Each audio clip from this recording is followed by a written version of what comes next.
Hey, what's up everyone? Welcome to another live video. What I'm talking about today is academic, emotional, and immune challenges in kids. So, whether they are struggling in school, with academics, or maybe they have reading comprehension issues, or they're just struggling with focus and concentration, or they have more emotional issues where, they might have some outbursts, especially after like a long day of school and really taxing the brain. And then eventually you get this kind of meltdown thing where they might have immune challenges where they're always getting sick, or they always seem like their ears aren't draining, or they have skin issues or maybe some autoimmune issues going on.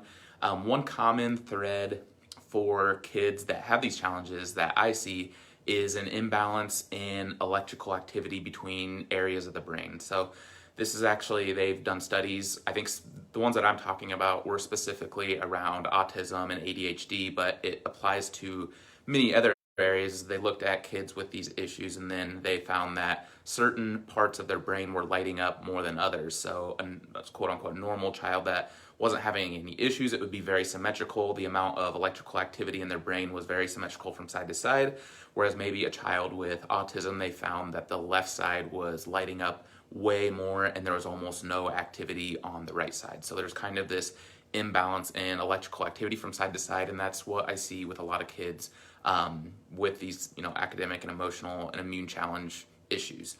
So the most common things that they're going to experience because of this imbalance is they're going to feel like disconnected from their bodies, they're going to feel disconnected from their senses, they might even feel disconnected like socially and emotionally. And so this means that they generally don't think or they don't feel their bodies the same as other children. So they also may be sick more often, like I said, because their immune system's all out of whack, because what's controlling that is your brain, and if there's an electrical imbalance in that brain, it's going to throw the immune system off and generally put it like in more of a fight or flight state. That's going to be more likely that they have these immune challenges. So but if this is a new concept to people, it's kind of more like a functional neurology approach. This isn't the result of like a brain injury. There's nothing like damaged in your child's brain if they have this imbalance. The way I kind of explain it is, if you were to, this is kind of a weird example, but like if you were to always work out your tricep, but you were to never work out your bicep, you're obviously going to have a much stronger tricep and a weaker bicep. So same thing can happen with their brain. Is if they are never getting the electrical activity to their brain, it's almost like that area is weaker. So the cool thing is your brain's very plastic, it's very changeable. It has the ability to change physically and chemically if it gets the proper amount of stimulation. So let's say, for example, I'm just going to point to random parts of the brain, but like if this area was weak, this area was weak, and this area is weak, you could give your brain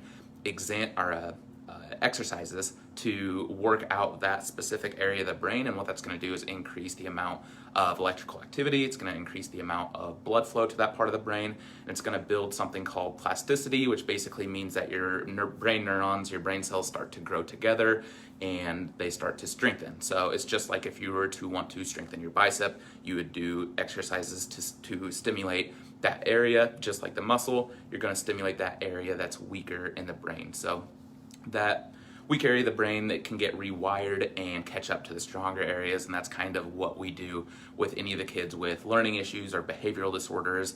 That's usually what I start to see it stem from, is there's kind of an imbalance within the brain. We want to find those weaker areas in the brain, then give exercises to those areas of the brain to strengthen it up and close the gap on that kind of disconnect within the brain. So the most common first thing that I see with kids that have that issue is they have retained primitive reflexes. And these are reflexes that you're kind of born with, and they're there to just kind of get things going as training wheels. And then with a lot of kids, they don't go away, and it prevents the brain from being able to develop symmetrically. So that's the first thing that you really want to do, is make sure that they don't have those primitive reflexes and to get rid of them if they do. So if you're ever interested in an exam, our office number is 402-504-4676. Otherwise, if you have any questions, always feel free to just direct message me or call the office, and I'd love to help you out.